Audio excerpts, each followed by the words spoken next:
नमस्कार मित्रांनो, आपली मराठी शाळाच्या खास सिरीजमध्ये तुम्हा सर्वांचं स्वागत. 8वा वेतन आयोग, महागाई भत्ता आणि पगारवाढ याच्या बातम्या आपण नेहमीच पाहतो.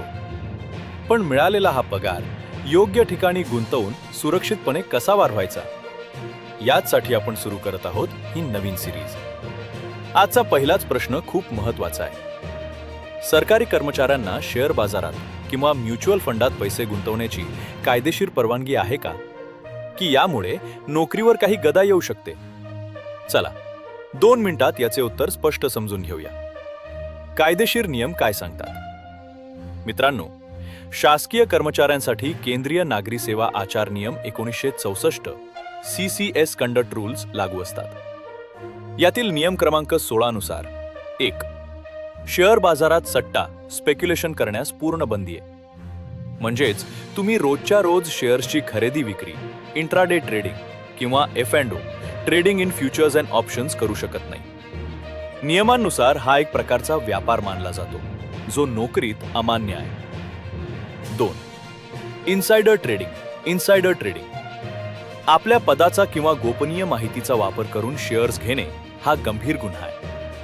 मग कशात गुंतवणूक करू शकता?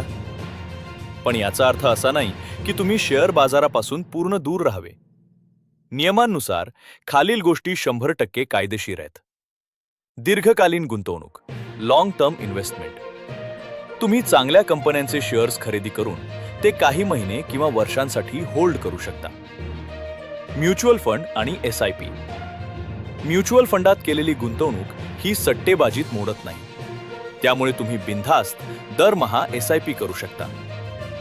NPS, PPF आणि गोल्ड बॉन्ड्स.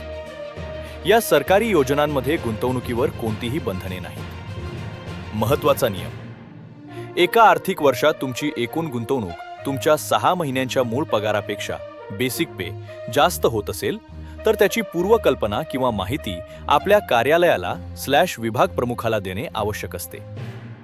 निष्कर्ष व पुढील भाग. थोडक्यात सांगायचे तर, ट्रेडिंग करू नका, पण गुंतवणुकीसाठी इन्व्हेस्टमेंट, म्युच्युअल फंड आणि SIPचा बिनधास्त वापर करा.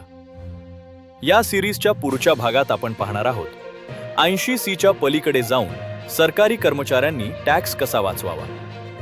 हा व्हिडिओ तुमच्या सर्व सरकारी कर्मचारी मित्रांसोबत नक्की शेअर करा आणि चॅनलला सबस्क्राईब करायला विसरू नका. धन्यवाद.